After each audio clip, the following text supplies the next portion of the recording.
So this is the Virtual Parent Academy, a workshop for parents, guardians, grandparents, aunts and uncles, mentors, coaches, anybody with a kid, anyone who's working in the lives of children. That's what this workshop is for. I do this workshop at schools all across the country, at centers in the evening, community nights where parents come out, community members, guardians come out to get information about current drug trends. And since we can't have everyone get together all the time, since sometimes busy lives get in the way, I decided to put this in a virtual format, and your school district is sending this to you. Please share this with every person that you know. My name is Michael DeLeon, and I founded a nonprofit organization called Steered Straight. In 2007, I was being released from prison. I spent 12 years incarcerated in New Jersey state prisons. And I knew that I wanted to reach kids all across the country. I wanted to prevent kids from following in my footsteps. I wanted to prevent kids from ending up in prison, ending up struggling with drugs and alcohol addiction. And I knew that I had not only a story, but I knew how to teach my story so it didn't become their story. You see, I don't want my past to become your child's future. And my objective is to educate you, parents, guardians, grandparents, aunts and uncles, educate you, coaches, mentors, anyone in the life of a child about what's happening in America today, what the current trends are, and what you need to know to talk to your child, to talk to your students about the importance of not only being aware of what drugs can do to the brain and do to the body, but prevent children from experimenting with drugs.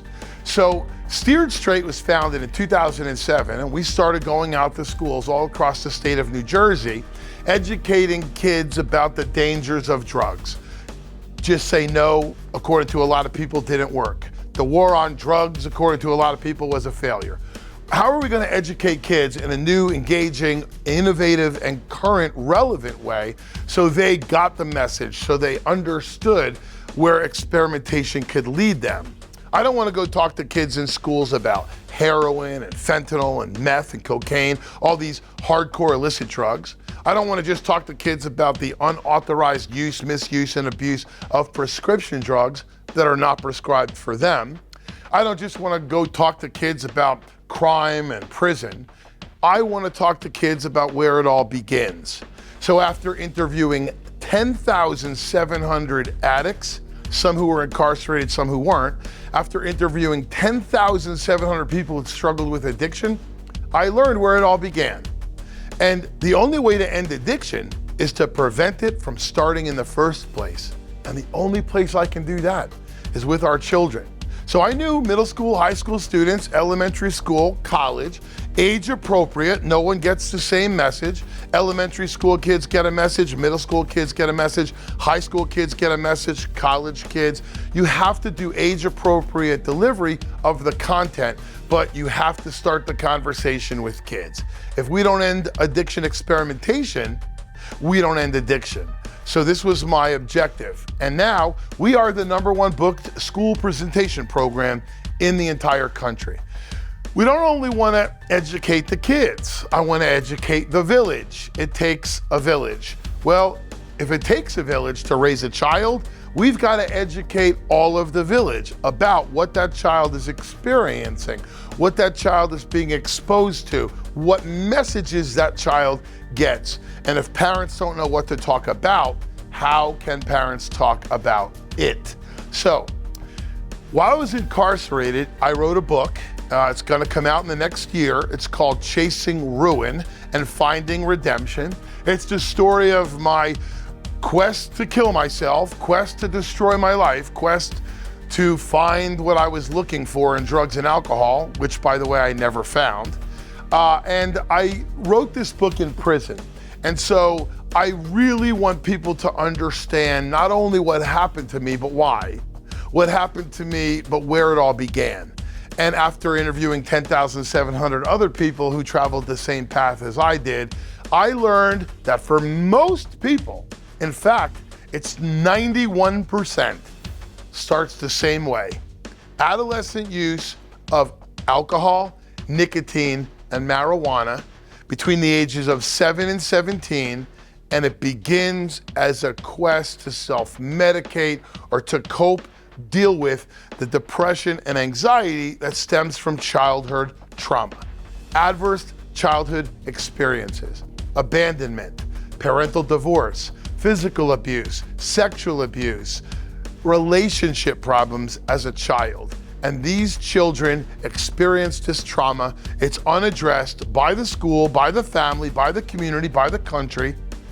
And this adverse childhood experience and this trauma festers and turns into a sickness, basically. The kids look to escape that sickness, self-medicating, as they say, seeking out remedies. And unfortunately, in America today, the industries that are so geared on profit from addiction market and target children. So vaping devices, okay? E-cigarettes marketed directly to children, the new way to hook this generation on cigarettes and nicotine products. Alcohol, we had experienced years and years and years of alcohol use decline among adolescents. Now we are experiencing multiple years of alcohol use increase. That is a direct result of COVID locking America down, making sure every liquor store in America was an essential business, making sure that alcohol, marijuana, and all vape products were essential products. And people use those products to get through the lockdowns and the quarantines. And as more people use those products, they became more available for children. And kids' use of alcohol increased. Kids' use of nicotine increased. And kids' use of marijuana increased higher than it's ever been in American history. So we have a problem in our country today, worse than ever. In fact, the #1 cause of death in America, 27 years of age and below, is drugs and alcohol. And so I wanted to do something about it. This is a little video that explains a little bit about what I'm doing. No one taught me how to deal with family issues and hard experiences. I was introduced to drugs at just 11 years old. After spiraling out of control, I ended up in prison for a crime I did not commit, but one I was absolutely responsible for. Well, I'm your bad dream. But here's the good news. Now you get a second chance. I'm about to tell you the hard truth behind drugs that you have never heard before. It should have been me laying there, not her. I would do anything to hug you. Alcohol, Nicotine, Vaping, marijuana, Cocaine, meth, heroin. bar music. These are the consequences of making bad choices in life. This is how you have to visit your son. 12 years after doing my time, I committed the rest of my life to preventing drug abuse, traveling around the country because there is hope. 8.5 years later, I am still clean and living a life that I could have never imagined. Making their test become a testimony. I want to share some of these stories with you. I am Michael DeLeon, and this is Straight Talk. Some people would like to hear this in another way. They don't want to hear the truth. The truth is we're losing a generation of kids. And I spent 12 years incarcerated as a direct result of a long experience with drugs and alcohol. And my drug and alcohol experimentation became addiction immediately. At the age of 11, I was handed a cigarette by a kid. He told me it would calm my nerves. Why were my nerves in need of calming?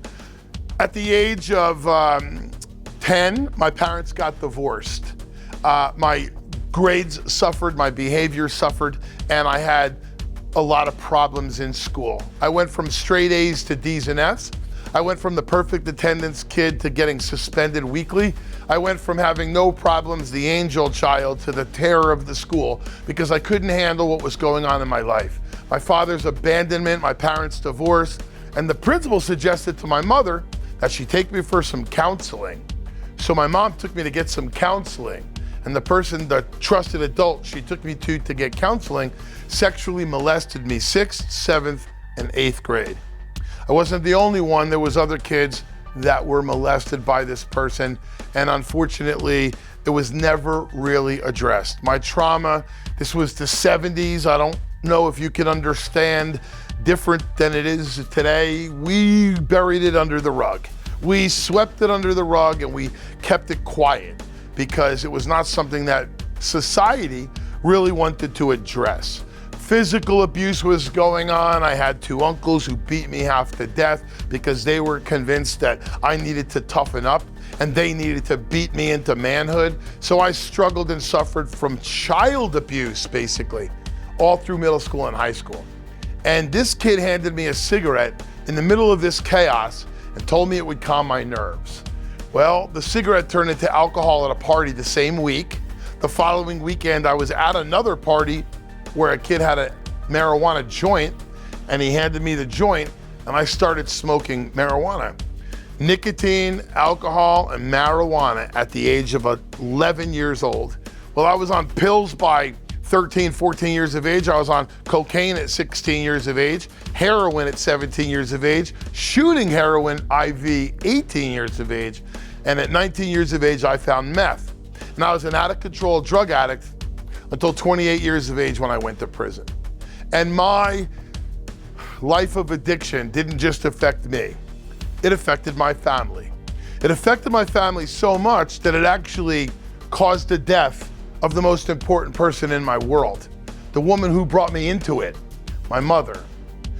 I was involved in a drug deal that went horribly wrong, and two kids got shot. And because one of those kids who got shot died, I was held responsible. And two kids were tasked to come find me and kill me. And I was off on a drug binge to hide out, and they murdered my mother. May 14th, 1995, I returned home to find my 63-year-old mother strangled and murdered in her bedroom. May 14th, 1995 was Mother's Day morning. Mother's Day morning. Drugs and gangs and crime destroyed my life. And I became somebody I couldn't even fathom. I became an addict, a criminal, a pariah of society. And I affected every single person in my path, every single person in my family. But not once did I stop and think that my choices and my decision, that my addiction and my criminal acts would end the life of the most important person in my world. My mother was murdered on May 14th, 1995, and I have to get up every single day and admit that I'm the man who got his own mother murdered on Mother's Day morning because of my drug addiction. It is a horrible, horrible case. It is a serious result, an outcome. It's an outlier if you look at everybody's addiction, but no one controls where that addiction goes. No one controls who it affects. It gets out of control. And I want to end things like this from happening. I want to prevent violent outcomes like this from happening. And the only way I can do that, the only way we can do that, is if we prevent it from starting in the first place. You see, I didn't want to go to prison, but I did. My mother was murdered because of my choices and my decisions. And when I came home from prison, I was clean off of drugs. But 6 months after prison, I was in a violent car accident, and the emergency room doctor handed my wife and me, as we were released from the hospital pending surgery, 7 pharmaceutical bottles. And one of those bottles contained 360 80 milligram OxyContin. And I was right back on a path to addiction. I don't blame that doctor. I did for a while. I don't blame the accident. I did for a while. I don't blame my childhood trauma. I did for years. I knew better. Well, in the words of Maya Angelou, you do better until you know better. But once you know better, you do better. So I decided I was gonna do better. I almost got my wife and daughter killed. After everything that happened, I almost brought more death into my family. And I was returned to prison because of my addiction for 7 more years. 5 years turned into a 12-year nightmare. I was back in prison again. So I spent 7 additional years back in prison. Now, when I was in prison, I was asked to get involved in a program called Scared Straight. Probably heard of it. I convinced the New Jersey Department of Corrections that the Scared Straight concept doesn't work. Bringing kids into prison to scare them and threaten them and scream at them, it makes for good reality TV. In fact, they turned it into a reality TV show. It makes for good reality TV, but yet it's not reality. It doesn't work. Negative reinforcement by itself doesn't work. The kids are brought into the prison for the day, they're scared, and then they're returned to the same environment that produced them. What changes? Absolutely nothing changes. And that negative reinforcement even sometimes makes it worse. So I pitched the Department of Corrections on an idea. I knew that I needed to be part of the solution. I needed to no longer be the problem. So I wanted to take personal responsibility, not only in all the crimes that I was involved in, not only in my addiction, I needed to take personal responsibility in educating kids. Personal responsibility. Personal responsibility in drug education. PRIDE. So we started a project at the New Jersey DOC called Project Pride, taking personal responsibility in drug education. Who better to talk to kids about drugs? Who better to talk to kids about the results of drugs? Well, we decided that we were going to go out to schools. We talked to kids about the reality of what happens when you get involved in drugs, what could happen when you get involved in drugs, but what often happens when you get involved in drugs. The only way to end addiction is to prevent it from starting in the first place. So Scared Straight still exists today in many prisons across the country. Project Pride still exists in the New Jersey Department of Corrections, and there's other programs like it. But prisoners going out to schools, it's nice, but kids need to understand that there's a life of consequences from becoming incarcerated, getting arrested, committing crimes because of drugs. Even if you find recovery, even if you get clean off drugs, there's many, many consequences that follow you for the rest of your life. And I wanted to do that. I wanted to reach kids. So I got out of prison and I started calling some principals. Hey, good morning. I just got out of prison. I'd like to come talk to your kids. Hello? Hello? They hung up on me. I called another one. Good morning. I just got out of prison. I'd like to come talk to your children. Hello? I kept getting a dial tone. Who'd want the ex-convict to come talk to kids in schools? But when it comes to drugs, crime, gangs, when it comes to that, there's no one better. We put a consortium of people together with incredible engaging stories that can teach those stories, not just tell them, teach those stories and impact kids all across this country. And Steered Straight's now the #1 book school presentation company in America, and we are impacting so many kids. In fact, we just surpassed 13 million students in the last 17 years. But I don't just want to educate kids. I don't want to just talk to the kids. I got to talk to you. I have to talk to the parents, the guardians, the aunts and uncles, the coaches, the mentors. I have to talk to you. And I need you to understand this is a village approach. We've got to come together and we've got to save this future, this generation, because they are our future. I don't know if this has ever happened to you. The check engine light goes off on your car. You're driving, that check engine light comes on, but you don't keep driving. You go get it checked out. You don't pull over maybe, but you go to get it checked out. You put it on a machine, you find out what the code is. I like to use this analogy because the check engine light's going off on our kids, and we're not even taking it as seriously as the check engine light on our car. And we must take it as seriously, this warning sign on something that's much more precious than our cars, our kids. And based on my 47 years of personal experience, we are creating the next generation of addicts. We're not just watching it unfold. It's not just happening in front of us. We're creating it. We're creating the next generation of addicts. And I need your help to talk to your students, to talk to your children about this issue. The world remembers what happened March 2020, when our world was shut down, when America was shut down. What a lot of people don't really stop and think about was the closing of schools, ripping children out of schools in some states for 2 years. That loss of connection, that isolation, it was okay for a couple of days. That 15 days to slow the curve, that was a good one, wasn't it? kids home for 2 weeks. It was right at spring break time, so kids were thrilled.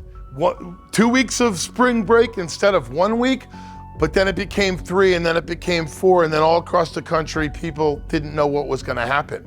Some states stayed open, not too many. Most states completely shut down. No one really understood what was gonna happen in August and September of 2020. Were schools gonna open back up? Well, a lot of schools did in some states across the country. Many states kept their schools closed for another year. The mental health crisis that is a result of that decision is catastrophic. The academic regression, the substance use, the increase in suicide, the increase in suicidal ideation, the crisis we are experiencing as a country with our children is monumental. It's of epic proportions, but the media, our leadership, both on the right and the left, is ignoring it. Ignoring it. Well, we cannot ignore it, and we've got to address this. Prior to COVID, right before COVID hit, 2019, 2020, this was the slide I was presenting to parents and educators all across this country when I was doing parent academies and community events. I was showing people the catastrophic problem we were experiencing in America. We had a 50-year high of suicide. Life expectancy had decreased 4 years in a row. We were seeing an escalation of psych drugs being prescribed even to infants 0 to 3 years of age. We were seeing a massive increase in meth and cocaine. 100 billion opioids had just been prescribed over the previous 9 years. And fentanyl was taking over heroin overdose deaths all across America. We were in the worst public social health crisis our country had ever seen, and we were in the 9th straight year of overdose death record numbers. 9 straight years of overdose death record numbers. And adolescent use of nicotine and marijuana were at an all-time high. And I would ask people to point out on that screen what scared them the most, what bothered them the most. Nobody pointed to nicotine and marijuana. Everybody pointed to the things that seemingly are worse. But adolescent use of nicotine and marijuana drove every single thing else on that screen except infant prescribing of psychiatric drugs.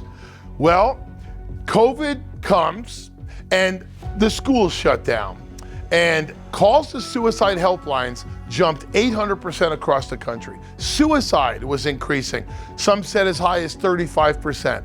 Our overdose death rate was increasing all across the country. And fentanyl importation, fentanyl, a very potent, poisonous analog and synthetic morphine derivative opioid drug that was coming in from China through our borders. But this wasn't really a drug. This was a synthetic drug, and it was meant to increase heroin's potency. So heroin addicts all across America were dying in record numbers, and most were testing positive for fentanyl-laced heroin. This was a problem all across our country. But the fentanyl was now being pressed into fake pills, counterfeit prescription pills. And many people were taking those pills thinking that they were getting a pharmaceutical pill. They weren't. They were getting a fentanyl-pressed counterfeit pill, and they were dying. This was exploding all across our country when COVID hit. Talk about a perfect storm.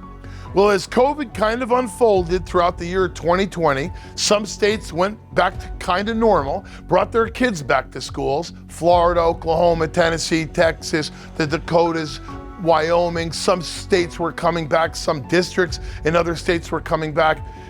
I went back to my original slide prior to COVID, and I looked at all of it, and all of it was worse. It was all worse. And adolescent use of nicotine and marijuana were again at an all-time high, yet no one was pointing to that.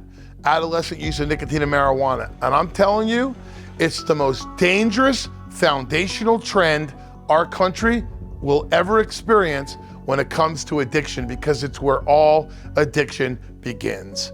Alcohol, nicotine, and marijuana. Now I have nicotine and marijuana on the screen. I leave alcohol out for a reason. We were seeing a decrease in alcohol consumption among adolescents for 10 straight years. When COVID hit, we started to see an alcohol increase among adolescents. So I am adding alcohol to the mix, alcohol, nicotine, and marijuana, but at the time, I was focused on nicotine and marijuana. They were increasing to record rates, which is why alcohol was decreasing. Alcohol, nicotine, and marijuana among adolescents. Shutting our country exacerbated the problem. Taking kids out of schools made it worse. We disconnected kids. And through COVID, 80% of America's youth were completely disconnected from their life of normalcy. So what are we going to do? Well, that's what I want to talk to you about. We have to talk about this, not from a political perspective, not from an ideological perspective, not from a religious perspective, a socioeconomic perspective. We've got to talk to these kids from a truth perspective. And the truth is, the number one cause of death in America, 27 years of age and below, is drugs and alcohol. And alcohol, nicotine, and marijuana is the origin of 90% of all addiction. Alcohol, marijuana, and nicotine use among adolescents is at a record height. It's a perfect storm, and we have to talk about it. So you need to talk to your kids. And for the last, 20, 30, 40, even 50 years, the gold standard has been to talk to your kids at the dinner table. The family dinner. Sit down, have dinner with your kids, and the gold standard is 5 nights a week. You've got to eat dinner with your kids 5 nights a week. Teenagers who eat dinner as a family, they're less likely to underage drink and use drugs. Teenagers who infrequently eat dinner with their family are 4 times more likely to underage drink and use drugs. And the reason for that is because kids need to get the truth about drugs and alcohol, how they affect the body, how they affect the brain, how they affect our lives.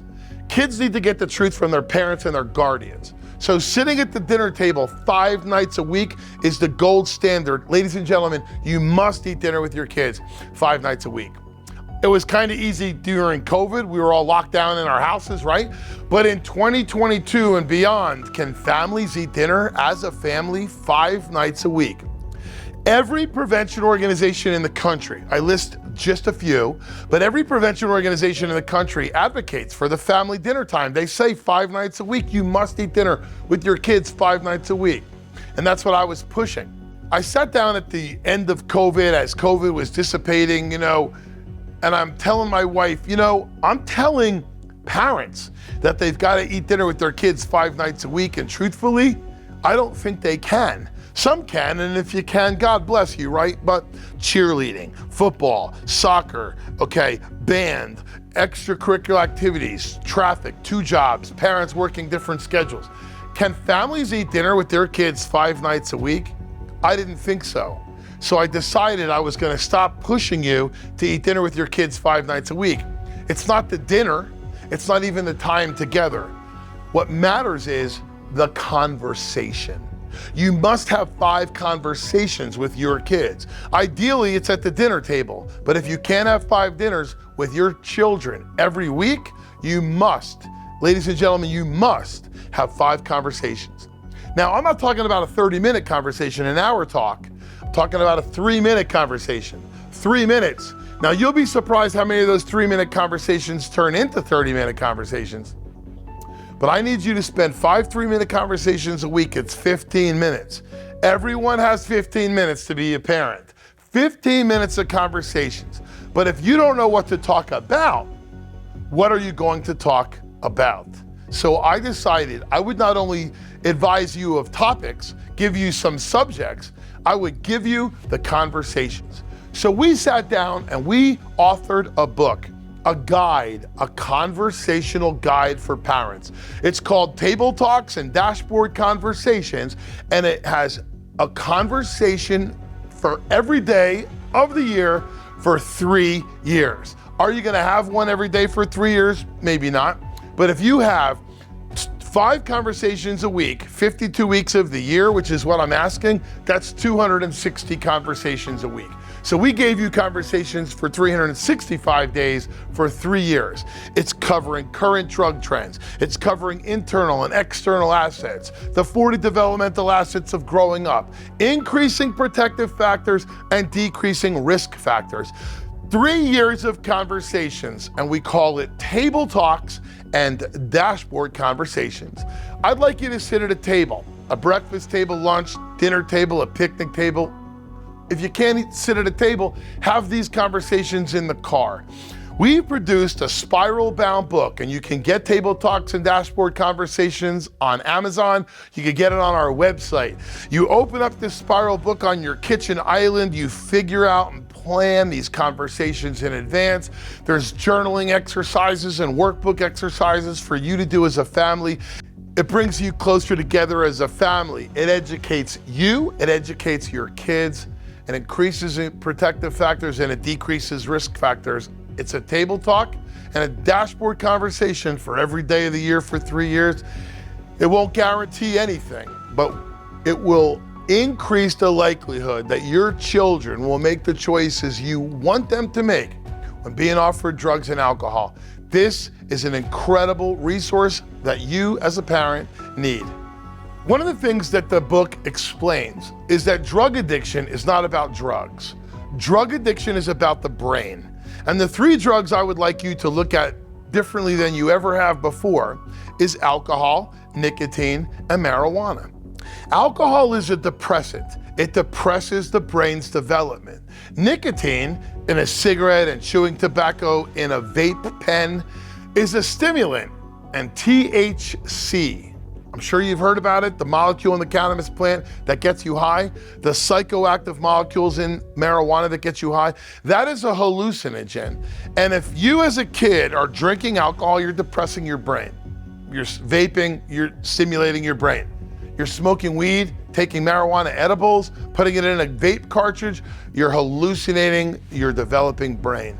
And most kids, unfortunately, that do one, do all 3. So now you're depressing, stimulating, and hallucinating the development of the adolescent brain. And that's what I want to get across to you. I want you to get it across to your children. The chart on your screen lists the cause of death for everyone in America. This is how everyone in America dies. Heart disease is number 1, cancer is number 2, and respiratory disorders is number 3. Respiratory disorders. Number 3, acute respiratory distress syndrome, cystic fibrosis, pulmonary disease, chronic obstructive pulmonary disease, chronic lower respiratory disease. This 3rd leading cause of death is preventable, as is most of number 1 and number 2. But the reason why respiratory disease is number 3 is because people have been smoking 20, 30, 40, 50 years. Tobacco products, it's the number 1 contributing cause of death in the world. The reason why respiratory disease is number 3 is because people have been smoking. Well, for adolescents, 15 to 24, it's number 6. How is that possible? If it's number 3 because people have been smoking for 50 years, how could it possibly be number 6? Well, it's number 6 because of vaping and marijuana legalization. We are seeing an explosion of respiratory disease among our adolescent population, among our young adults, because of vaping and marijuana legalization. I don't really tell adults how to be adults. If you're 21 years of age and old and you want to drink alcohol, I don't have an opinion.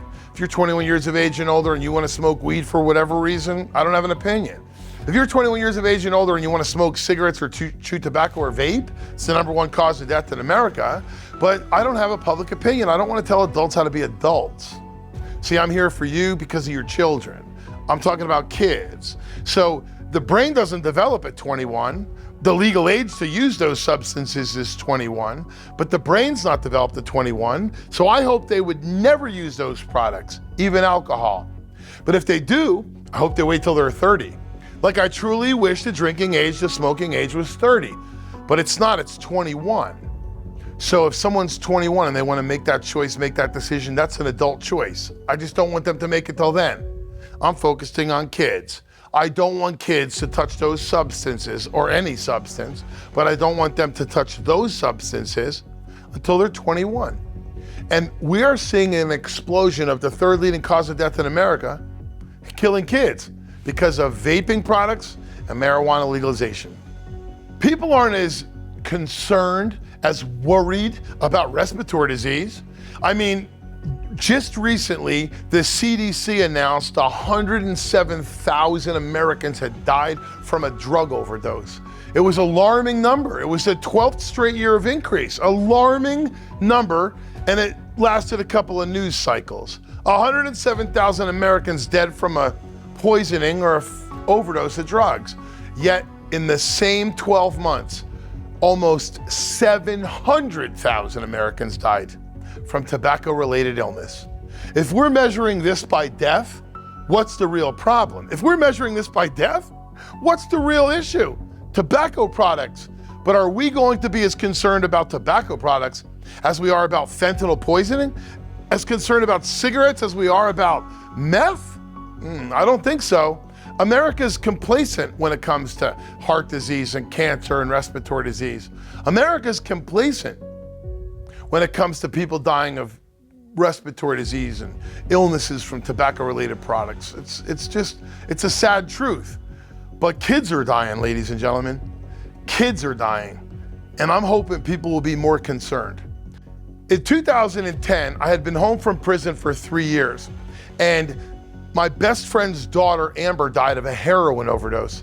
She was a third-year junior at a very elite college in America, in Pennsylvania, and no one could understand how this beautiful 4.0 GPA, multimillionaire family, how someone like that could die of a heroin overdose.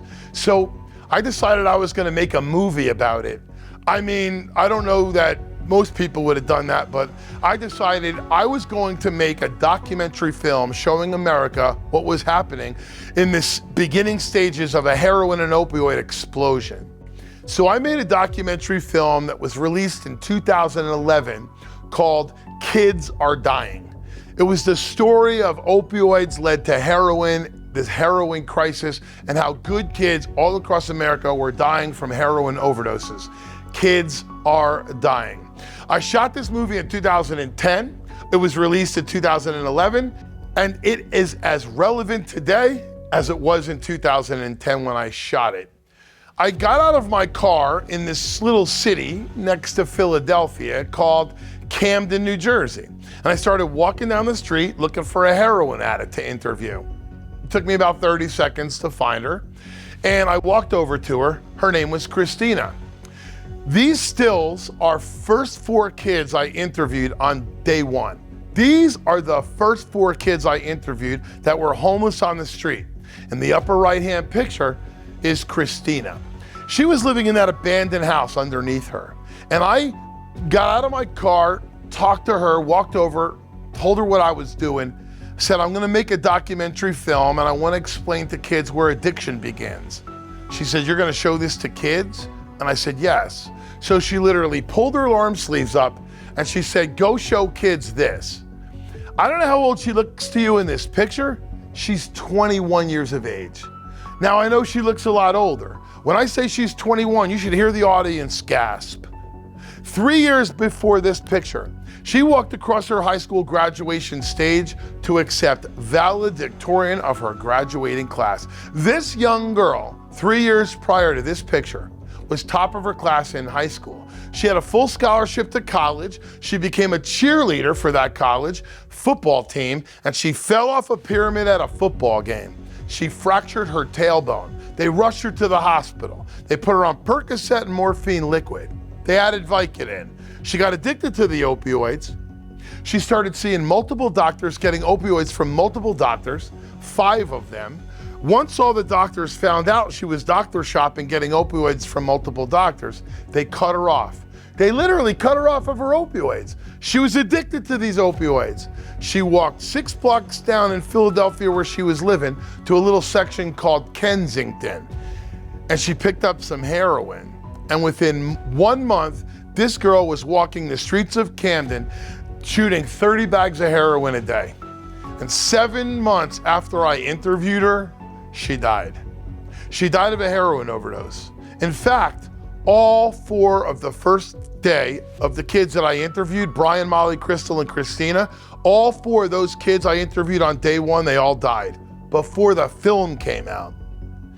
Well, I didn't quit. I kept going. As hard as it was, I kept going. And I interviewed 137 kids on the streets of Camden, New Jersey. And 121 of those kids told me the same story, just like Christina. Opioids, a wisdom tooth extraction, a car accident, a football injury, a lacrosse injury, a soccer injury, their back, their ankle, their neck, they got a dislocated shoulder, a broken arm, and they were put on opioids. And they got addicted to the opioids. And then they found themselves on heroin. For 88% of the 137 kids I interviewed, opioid addiction led to heroin addiction, and that was the premise of my movie. That's what I wanted to show. Yet in the process of interviewing these 137 kids, it wasn't 121, it was 137. Every one of them had three things in common. 121 had opioid addiction in common, but 137 out of 137, every single one of those kids had three things in common. Before the age of 18, alcohol, nicotine, and marijuana. And I said, me too. Me too.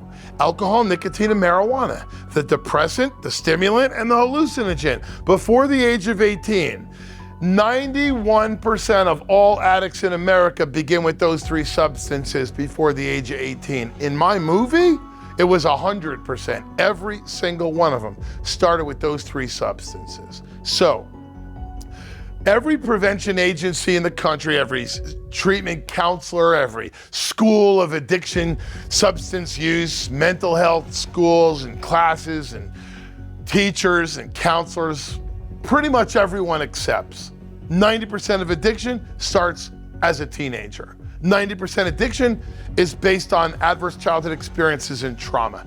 But where does the addiction begin? What substances? How can I educate kids about the substances? And so 10,700 interviews later, alcohol, nicotine, and marijuana, all three is prevalent in 91% of every single person that I've interviewed. After I produced the movie Kids Are Dying, I started getting phone calls from parents all across this country. You think Camden, New Jersey's bad, come to Long Island, come to Westchester, New York, come to Covington, Kentucky, come to Huntington, West Virginia, come to Tucson, Arizona. So I got in my car and I drove across the country and I visited 30 states and I interviewed 500 parents who had lost their kids to an overdose of drugs. 500. And I asked every mom and dad, before the age of 18, did your son or daughter drink alcohol? And 500 said yes. Did your son or daughter smoke cigarettes, chew tobacco, or vape before 18? 500 said yes. Did they smoke weed?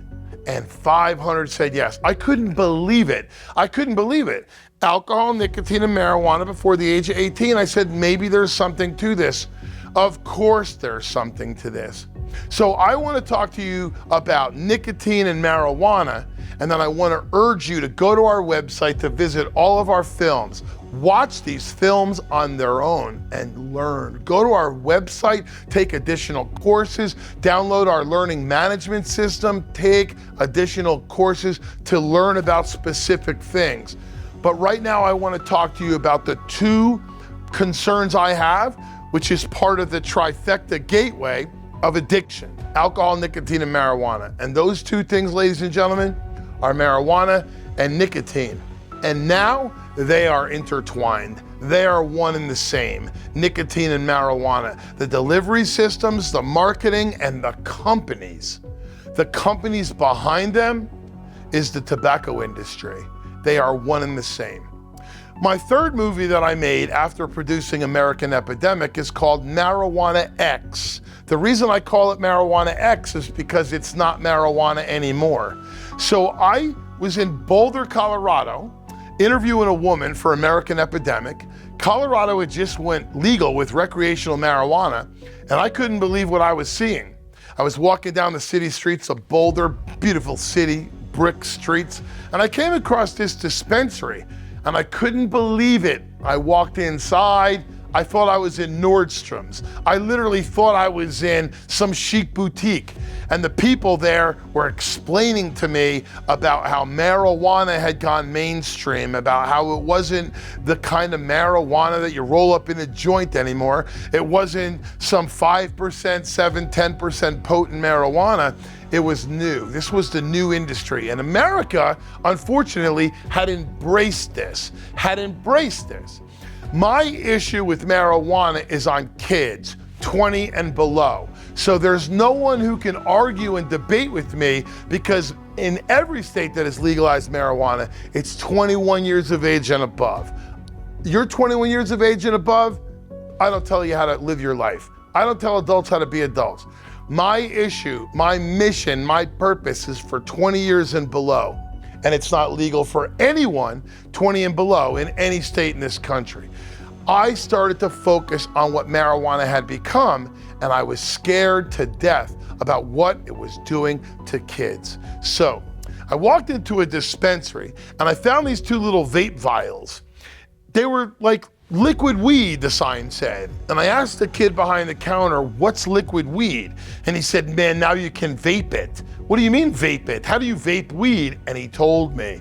He showed me the mod, the electronic device that the vials go in. So I bought the vials and I bought the device and I took it to friends that I have at the DEA. And they were able to test the level of potency in the vape weed, and they were able to give me a list of chemicals that were in the liquid.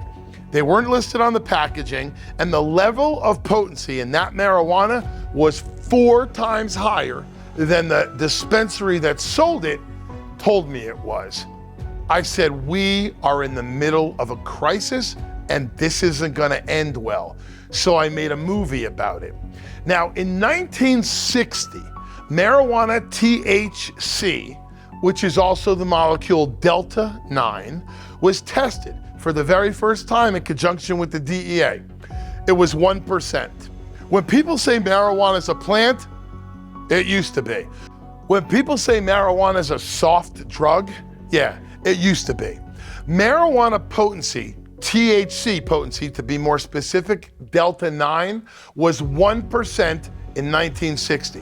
From 1960 to 2011, 51 years, marijuana potency went from 1% to 11.4.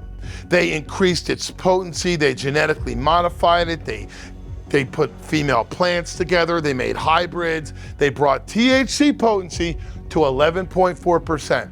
It took 51 years to get from 1 to 11.4. They legalized marijuana in Colorado, and it took 2 years, just 2, to go from 12 to 37%. 12 to 37. They did in 2 years 3 times what they did in 51 years. Marijuana legalization was not marijuana legalization. What it was commercialization and industrialization of a genetically modified product whose potency was being taken to 100%. And ladies and gentlemen, that's where we are right now. So, marijuana and big tobacco. When I started putting this movie together, when I started doing all my research and investigation, I learned how they became one and the same. There was a strategy that big tobacco had for 80 years, right? And it was denied that there was any health harms to cigarettes. Attack people who said that this was a public health issue. They formed political lobbies. In fact, the tobacco industry at one time was the largest political lobby in all of Washington. And they obscured the science. They put out false science, okay? False data. But right in the middle of their strategy was target kids. And that's exactly what they're doing today.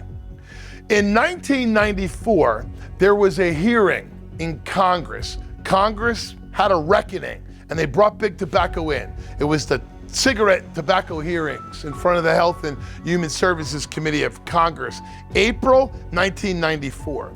And there was 7 tobacco executives sitting at a table in front of the hearing committee.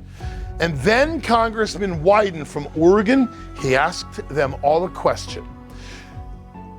7 tobacco executives sitting in front of the hearing committee, and Congressman Wyden asks them a very simple question. I want you to listen to this question, and I want you to listen to their answers.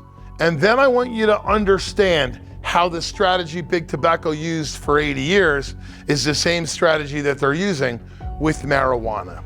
Yes or no? Do you believe nicotine is not addictive?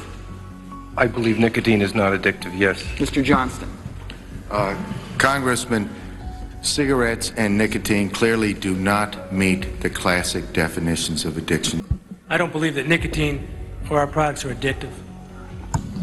I believe nicotine is not addictive. I believe that nicotine is not addictive.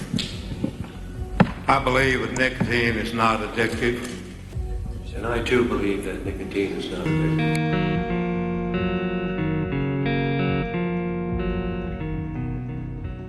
As I saw marijuana use exploding and vaping use among adolescents exploding, I started to see who was behind it. Altria and R.J. Reynolds, China Tobacco, British American Tobacco, all of these companies, tobacco companies, involved in the vaping industry. I was like, these are the same people. These names have changed, faces have changed, but the industry hadn't changed. So that mod, that electronic device that I got from that marijuana dispensary in the very beginning, well, I took it apart. It was about the same size as my clicker here, about the same size. I took it apart, and what I found was the same 3 components I have found in 108 vapes that I have taken apart. Every vape has 3 components in it. Every electronic nicotine delivery system, every electronic device that delivers marijuana or nicotine to the brain has 3 components in it. Number 1, there's a canister or a reservoir at the bottom where the juice goes, or a cartridge or a pod takes its place. Component number 2 is a battery. You can't have a vape without a battery. Sometimes they blow up in people's faces, but there's a power source, a battery. But the key to the vape, the key is the 3rd component. It's called a heating element. It's called an atomizer.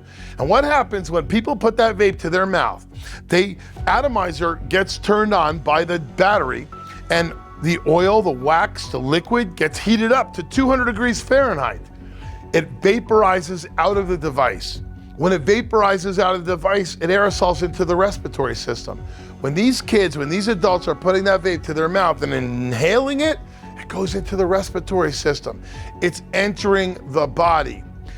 Toxins, metals, plastic, rubber, chemicals, flavors. In addition to the nicotine, in addition to the drug, if it's THC, there's chemicals and metals and poisons, volatile organic compounds entering the respiratory system. The tobacco industry sold this to America like this was a healthy, safe, and innovative way to quit smoking. They literally told America, and they bought health advocates to come out and say, this is better than combustible products. This is a way to help people quit smoking, yet they marketed it directly to kids.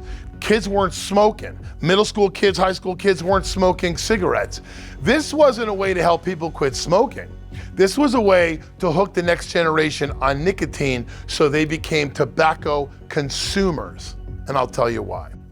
They flavored these vapes for a reason. They came up with these flavors for a reason. And the reason was your kids. The reason was your kids. We've got to educate kids about vaping products, but we've got to educate parents. I mean, parents think this is safer than cigarettes. Parents literally think that this is not a harmful product. I'm telling you, ladies and gentlemen, this will become the #1 cause of death for generations to come. Respiratory disease. It's now number 3. It will become #1 because of vaping and marijuana legalization. And we've got to educate kids. So education of kids is the foundation to the addiction crisis. A couple of years after that hearing in Washington that I showed you, there was a big, massive fine of the tobacco industry in excess of $200 billion. And they peeled a little tiny bit of money off and they gave it to schools.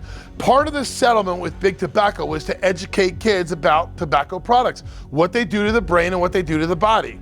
And so schools across the country were going to receive federal monies to educate middle school and high school students about the dangers of tobacco products. 1999 is where that educational process began.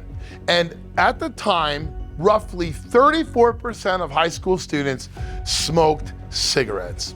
That educational program began. They formed the Rebel program, they did the Truth campaign, they educated middle school and high school students all about cigarettes, tobacco products, damage on the lungs, damage on the body, damage on the brain. And over the next 15 years to 2014, tobacco use among high school students plummeted to 7%. We went from 34% to 7% in 15 years. That red line you see on your screen is the demise of big tobacco. Ladies and gentlemen, big tobacco is going out of business because all the smokers are gonna die from the product. If there's no teenagers to take their place, that's it. Big tobacco is history. In 2011, big tobacco saw the writing on the wall and they said, not so fast. So what they did was they implemented the vaping products, the Views, the Vibe, the Zero, the Enjoy, the Juul, all these devices came out and they marketed them directly to children. And beginning in 2011, the American Lung Association started tracking high school vaping. High school cigarette smoking had plummeted, high school electronic cigarettes and vaping were skyrocketing, and now more nicotine is consumed in America through a vaping product than a combustible cigarette. The vape was never invented to help people quit smoking. The vape was never safer than cigarettes.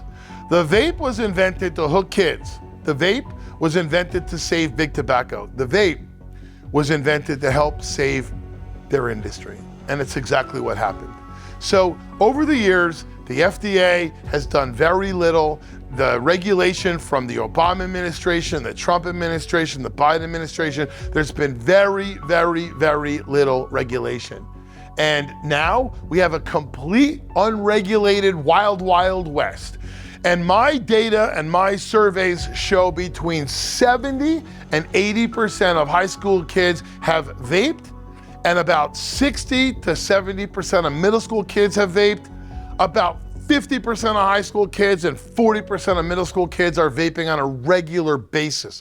And all my data in thousands and thousands of schools is triple what the federal government says is happening. Well, the Juul, J-U-U-L, is the device that kind of kicked everything off with kids. They made flavors, creme brulee and mango and mint and fruit medley, and they marketed it directly to children. There were these little pods, P-O-D-S, little cartridges, and they fit in the bottom of the device, just like my clicker. It's even smaller than my clicker. And kids would put these devices to their mouth and they would inhale, and what they were putting in their body was chemicals. What they're putting in their body is flavors, diacetyl, propylene glycol, arsenic, formaldehyde, vegetable glycerine, and metals, plastic, and rubber from the device and the pods. So we started marketing this directly to children, and our federal government and our state governments were basically asleep at the wheel. Now we're in a crisis of epic proportions. What you see on the screen is a Juul device, but the pod, the little cartridge next to it, is not for nicotine. It comes from a company called Cushy, one of over 100 companies that are putting THC marijuana inside of cartridges that slip right into the Juul. So now the number one selling device that's on the market today, the marijuana industry is making flavored marijuana cartridges to go slip right into that device. So they don't even have to make their own devices, some of them do, but they can just make the cartridges and the pods that go into the most popular selling device. So now kids aren't just getting mango nicotine, they're getting mango marijuana, and it's exploding across the country. These pens look sleek, they're wrapped with little sleeves and great colors, they're flavored, and they're marketed directly to children. All these things look similar to thumb drives and flash drives because they wanted parents to think it was flash drives. They make all these different devices. Some of them are disposable, some of them are refillable. We have pens, actual pens that kids can do their homework with. They could be sitting in the classroom writing out an assignment, and they put the pen to their mouth, the actual pen that they're writing with, and it's not a pen, it's a vape pen. They can vape in the classroom. They can vape in the bedroom. They can vape in front of their parents, in front of their teachers, and you're not even seeing it. They're not gonna exhale a big thing of smoke, they don't have to. These devices now deliver such a small amount at a time, they could put it in their sleeve, they could put it in their shirt. We have inhalers, pumps that deliver nicotine into the body, deliver marijuana, THC, into the body. So now there's not an exhalation, there's not an exhalation of vape smoke. You just pump it into your respiratory system like an asthma pump. We have pumps that are delivering nicotine and THC into the respiratory system of children. We have watches, actual watches where the cartridge goes in the band or the cartridge goes in the face of the watch, and the watch actually works. And you can put the mouth to your watch and you can vape off of your watch. We have vapor cups that look like cups that keep coffee warm in the morning. We have key fobs, actual key fobs that look just like a key fob, but they're not, they're a vape. We have hoodies where the vape goes into the compartment of the hoodie and you vape off of your hoodie string. We have book bags where kids vape off their shoulder straps, where the cartridge or the device goes in the bedding of the book bag. We have cell phone chargers that can charge this cell phone but also doubles as a vape. So you hide your cartridge in your pocket or you put it into the phone charger. You vape off of your phone charger, but it's not, it's a vape. It's just attached to a phone. We have kids hiding vapes everywhere inside of big Sharpie pens. We have vape shops that are selling things called dime bags where you can hide a cartridge inside of a Velcro patch and put it on your hoodie or your jeans or your sweater. There's videos all over the internet, TikTok, Instagram, YouTube, showing kids how to put drugs in pods, how to repurpose pods that are sold for nicotine or sold for marijuana, but how you can put other drugs in them. All sorts of videos on TikTok and Instagram and YouTube about how to put drugs in vapes. We now have vape cannabis delivering systems that are delivering 100% pure THC. 100% pure THC. They put these Pyrex tubes together and they fill them with flower marijuana and they put them in these big machines and they hook tubes up to them and they blast chemicals like butane and propane to burn through all the plant matter, and depending on the chemical process, depending on the terpenes and the chemicals that they use, they get different textures. They get different textures of marijuana that are 80, 90, even 100% pure. And they give it stupid little names like crack wax and earwax. They put it in little resins, okay? And they sell it all over the place as medicine. If you're an adult and you want to use any of these products, I don't tell adults how to be adults. You should just know what you're using. But my problem is, this is for children. This is for parents and guardians to know. I don't want kids to touch these products. Their brains and their bodies are not developed, and they are not equipped to handle the level of potency that this industry is now celebrating. This industry is now celebrating pure marijuana, like crystal THC, 100% pure. And right now, in some states, 95% of all the marijuana that's sold is not marijuana. It's resin, it's oil, it's vape cartridges, it's wax, it's the derivatives, the genetically modified, chemically extracted, industrialized and commercialized resins and extracts and derivatives of the marijuana plant.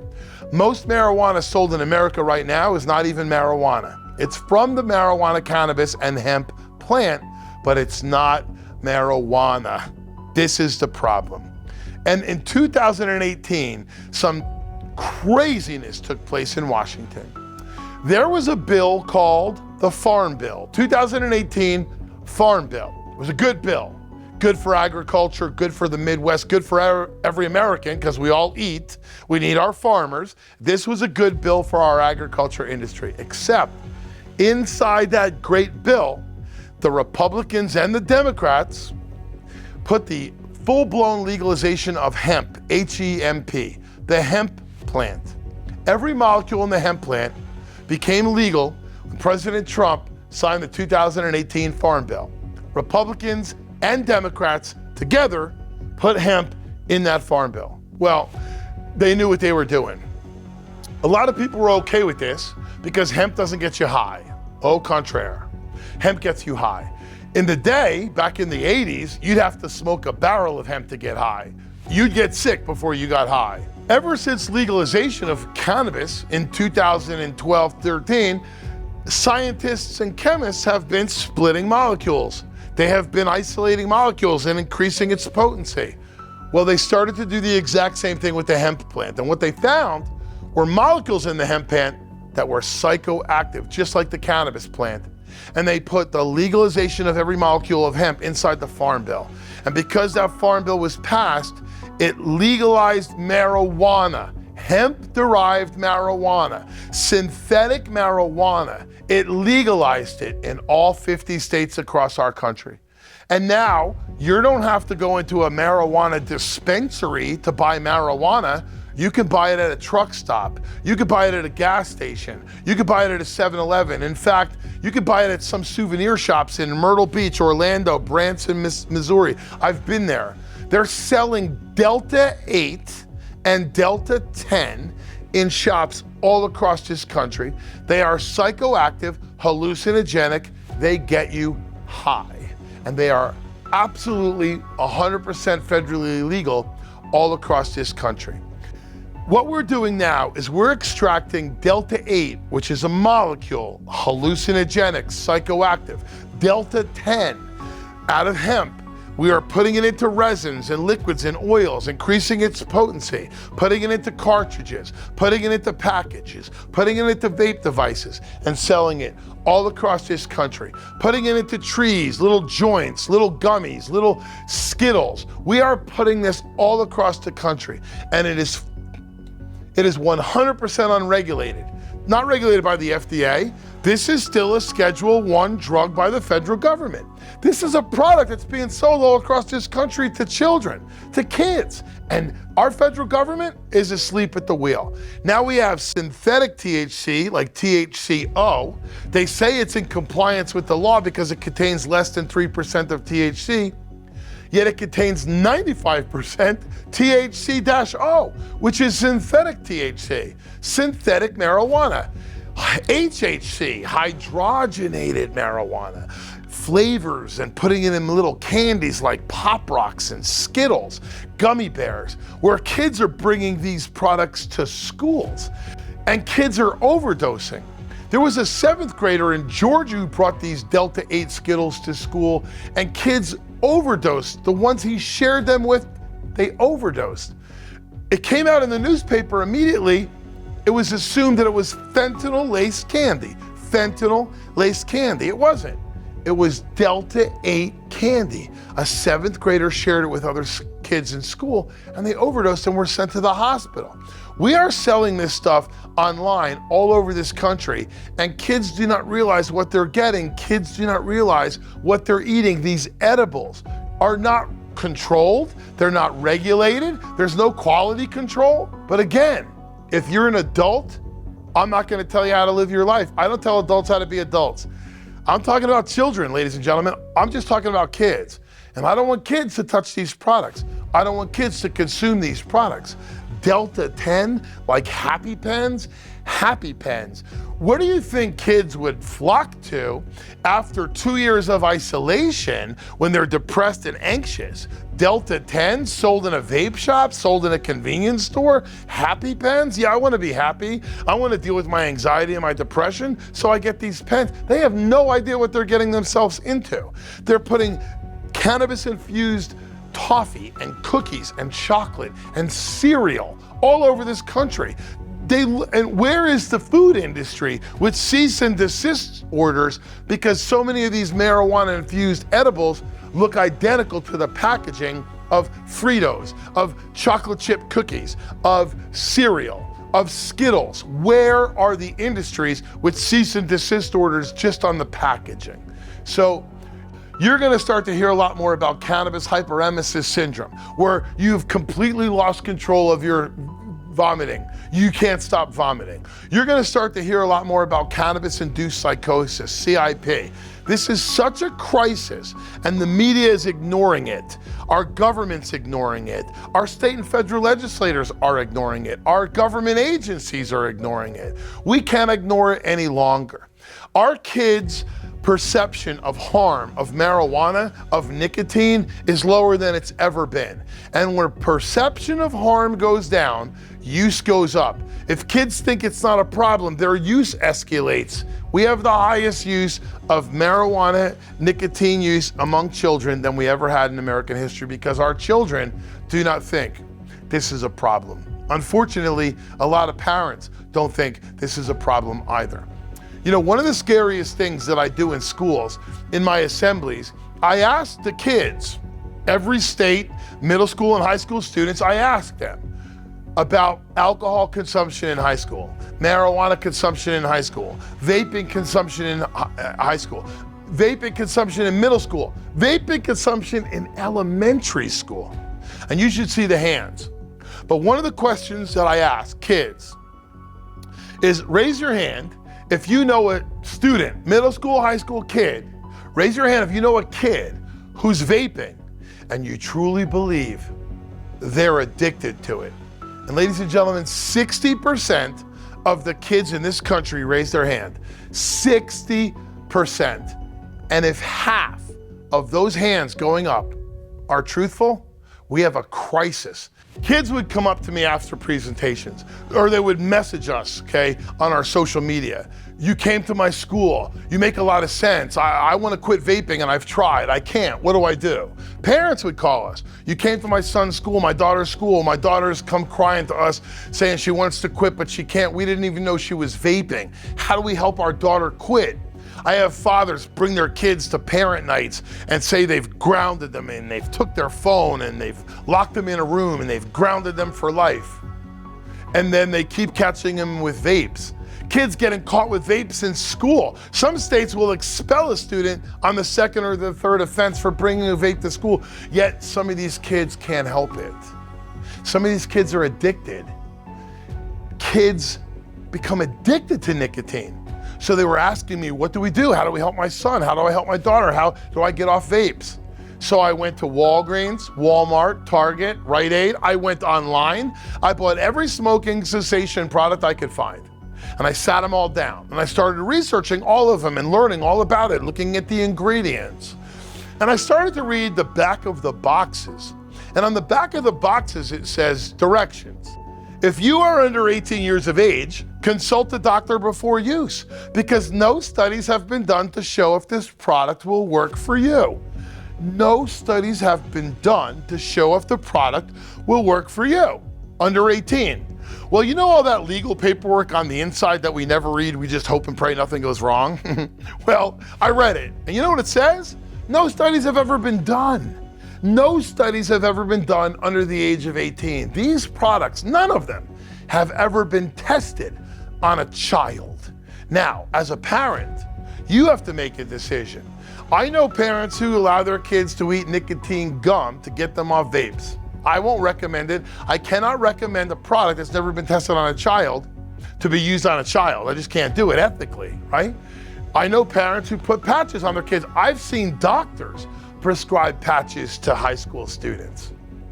I won't do that. I'm not a doctor. You have to do what you have to do. But are you gonna put your child on a product that's never been tested on a child to get them off of a product that they were never supposed to be on in the first place as a child? I mean, it's mind-boggling. So we absolutely cannot just treat this as only a legal issue or a disciplinary issue. It's a medical issue. For a lot of these kids, they're addicted. They are addicted to a chemical called nicotine. And a lot of what they're using isn't even nicotine, it's synthetic nicotine.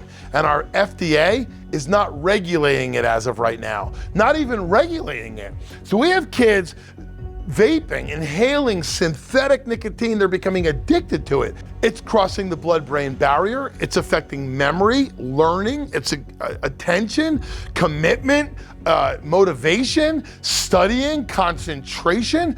We're devastating these children. We devastated them for 2 years by locking America down and taking kids out of schools. We created a worse mental health crisis than we had before COVID. And now we're marketing and selling and directly distributing nicotine salts and THC and vaping cartridges. I'm concerned about the respiratory problem. I'm also concerned about the addiction problem. I'm also concerned about the brain problem. We have to treat this as a medical issue because it is not simply a legal or disciplinary issue. And this is where primary prevention is so important. We've got to get to middle school and high school students. Parents and guardians, I want you to know Vaping is more dangerous than cigarettes. More dangerous than cigarettes. Again, I'm not telling adults how to be adults. Vaping is more dangerous than cigarettes. Secondhand vape exhalation contains more carcinogens in the exhalation than do combustible cigarettes. Secondhand smoke from a vape is more dangerous than secondhand smoke from a cigarette. That's something that you probably haven't heard before. And vaping is harder to quit than cigarettes because the nicotine is usually synthetic and the concentration level is higher than a cigarette. So it's harder to quit. So quitting. I have a 12-step guide on my website that I would like you to look at, like you to read.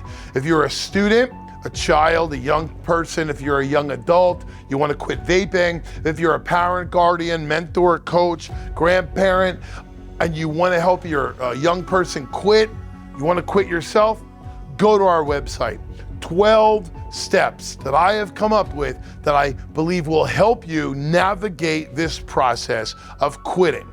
As parents and as educators, we must understand that vaping is harder to quit than cigarettes, and these are kids with underdeveloped brains.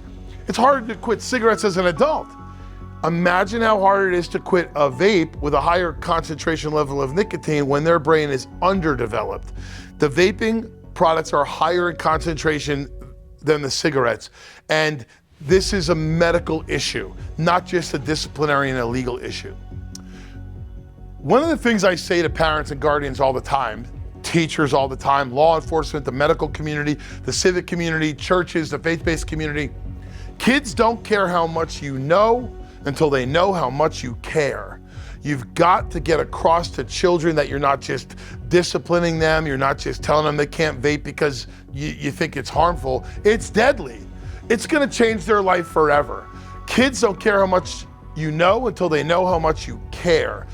I know you care. You wouldn't be watching this if you didn't care. Your school district wouldn't be sending this out if they didn't care. I'm begging you, please. I'm not just talking about overdose. I'm not just talking about medical consequences. I'm talking about the cognitive function of their brain. Changing the cognitive function of their brain, their psychological capacity, how they communicate, they acquire skills, how their creativity is manifested, how they retain knowledge. This is a crisis of epic proportions, and we are losing a generation of children. And nicotine and marijuana are the two most misunderstood products when it comes to kids. We have to keep kids off of these products, including alcohol, because 90% of all addiction begins as a kid. 90% of all addiction, 91% of all addiction begins with 3 chemical substances: alcohol, nicotine, and marijuana. Again, alcohol is a depressant, nicotine is a stimulant, and THC is a hallucinogen. The only way to prevent addiction is to prevent it from starting in the first place. We've got to prevent it from starting in the first place, and the only place that we could do that is with our children. So we have a ton of information for you. We have educational material on drugs. We have websites, partnership websites that you could go to, NIDA, NIH, the DEA, all sorts of places where we can send you off of our website to learn more about drugs. We are on social media. We post daily on Facebook and Instagram, TikTok. We're trying to get information out there to kids and to families and to communities. We urge you to follow our social media pages. We have a book that we published for parents and guardians called Table Talks and Dashboard Conversations. It is the only book of its kind in America, in the world actually. It's the only book of its kind. Conversations that you can have with your children on alcohol, drugs, protective factors, internal assets, external assets, increasing protective factors, decreasing risk factors. And not just about drugs, about self-worth, self-value, connection, integrity, honesty, accomplishment, goals, okay? Addressing these issues as a parent and as a guardian. Steeredstraight.org is our website with a plethora of information. You can go to the parental portal and you can go to resources and you can get further information. I thank you so much for taking time to watch this. I am so grateful to your school district for sending this out to you. I appreciate your concern watching this all the way to the end. I hope you've learned something. Our contact information will be on the screen. You can contact us. Please, please, please share this with everyone that you know. If we've been fortunate enough to come to your school district, please help us become fortunate enough to go to your sister's school district, your brother's school district, your cousin's school district. There's 10,600 middle schools and high schools in America. We're trying to reach every single kid. We want to save this generation. Thank you again for watching this. SteeredStraight.org is your website where you'll find further information to go all to our resources. I appreciate you watching this. Thank you and God bless.